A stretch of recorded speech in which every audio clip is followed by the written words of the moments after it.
Seeing is believing, gitu. Daripada Anda berbohong kepada publik. Waktu Anda BKPM, apa yang Anda lakukan? Coba. Anda kan ditugasin untuk OSS. Saya ingat betul itu, bagaimana Anda curhat ke saya. Tapi itu kan sampai Anda meninggalkan kabinet, tidak pernah selesai. Sekarang kami yang menyelesaikan itu.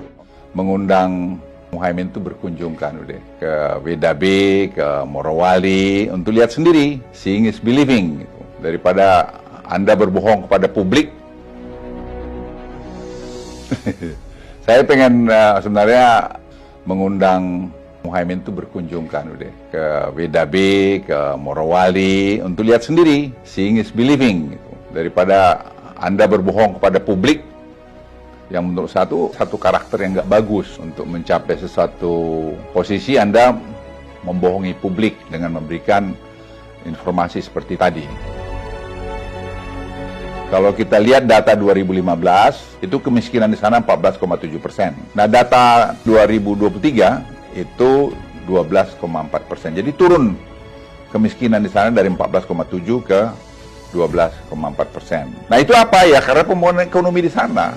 Kemudian kalau di Morowali, kita lihat 2015 itu 15,8% kemiskinan, dan 2023 ini kita lihat 12,3% kemiskinan. Jadi terjadi juga cukup perbaikan-perbaikan di sana. Tapi itu saja nggak cukup menurut saya. Saya sudah jelaskan bahwa ada sekarang politeknik kita dirikan situ. Sekali-sekali berkunjung deh ke politeknik ya. Itu menurut saya bagus. Dan guru-gurunya juga kelas-kelas. Ada yang dari ITB, ada yang dari UI yang kita ajak untuk ngajar di sana. Dan mereka langsung praktek di industrinya. Dan malah ada yang dikirim ke Tiongkok untuk belajar teknologi ini yang lebih advance lagi. Dan mereka sekarang bekerja ya menjadi bagian dari pembangunan proyek smelter di Sulawesi atau di tempat lain juga.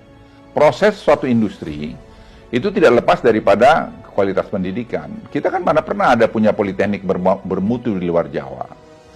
Ayolah tunjukin coba, jangan bohong, pergi lihat sana.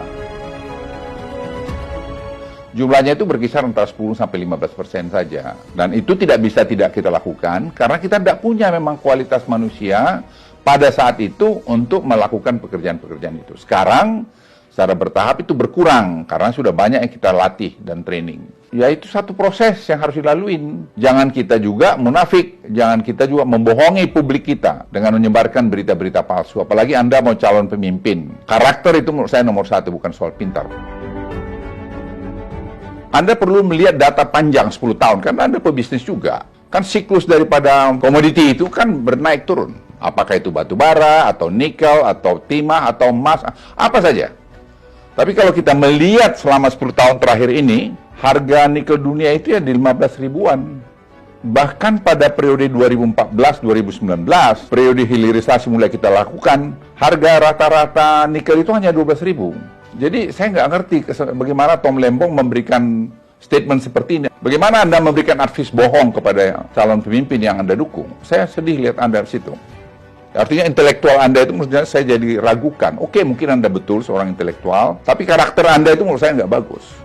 Cucu saya aja komentar yang di Georgetown waktu Anda bicara di Washington DC 2 minggu lalu. Bagaimana Opung ada seorang mantan menteri yang bicara menjelek-jelekkan pemerintahnya sendiri, di mana pada waktu yang lalu dia bekerja di situ.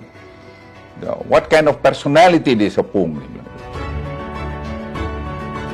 Tom harus ngerti, kalau harga nikel terlalu tinggi, sangat berbahaya. Kita belajar dari kasus kobalt. 3 tahun lalu harganya begitu tinggi, orang akhirnya mencari bentuk baterai lain. Itu salah satu lahirnya lithium ferrophosphate itu. Jadi ini kalau kita juga membuat harga itu ketinggian, orang akan cari alternatif lain. Teknologi berkembang sangat cepat. Oleh karena itu kita mencari keseimbangan benar.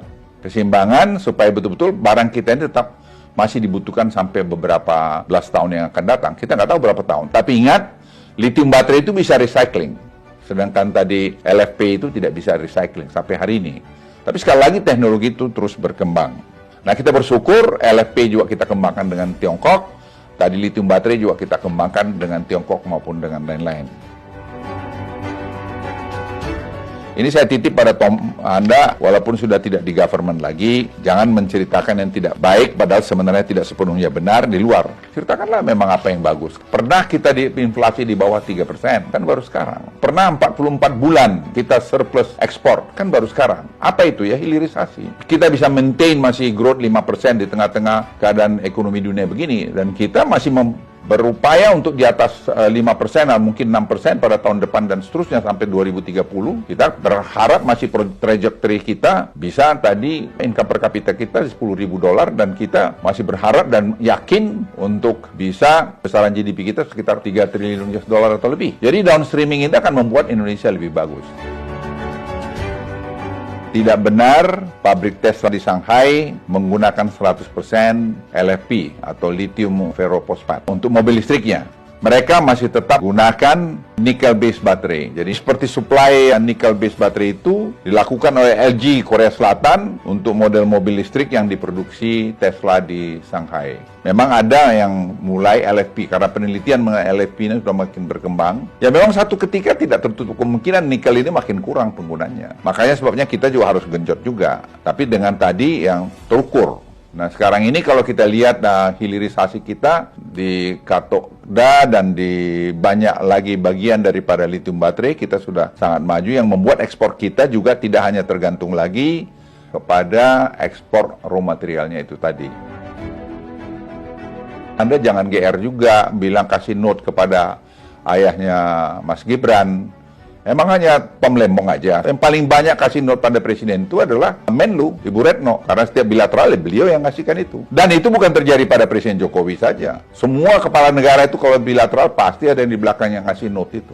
Apakah karena Anda hebat melakukan itu? Tidak, itu tugas Anda sebagai pembantu presiden, sebagai Menteri Perdagangan waktu itu, sebagai Kepala BKPM.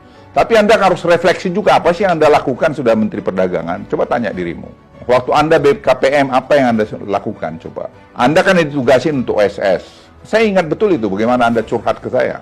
Tapi itu kan sampai Anda meninggalkan kabinet, tidak pernah selesai. Sekarang kami yang menyelesaikan itu. Online single submission itu, yang sudah digadang-gadang bakal selesai begini, begono, dan segala macam itu. Jadi saya hanya ingin sampaikan, kita sudahlah. Kalau sudah selesai masa kita, sudah semua ada waktunya. Tidak perlu kita ceritakan kita yang paling bagus. Karena kita itu terjadi semua, tidak.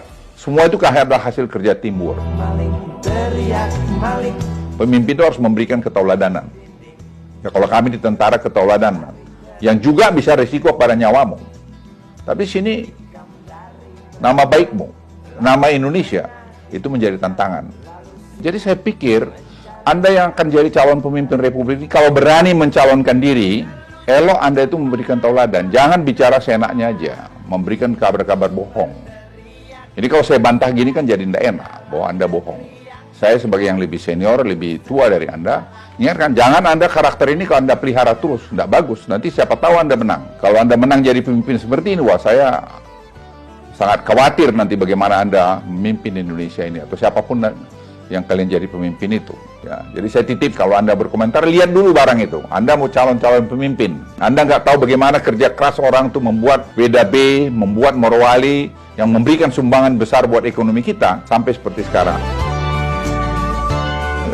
Sekali lagi, rakyat Indonesia, pilihlah pemimpin yang berkarakter. Saya ulangi, pilihlah pemimpin yang berkarakter, jangan pemimpin yang kelihatan pintar saja, tapi tidak memiliki karakter yang baik.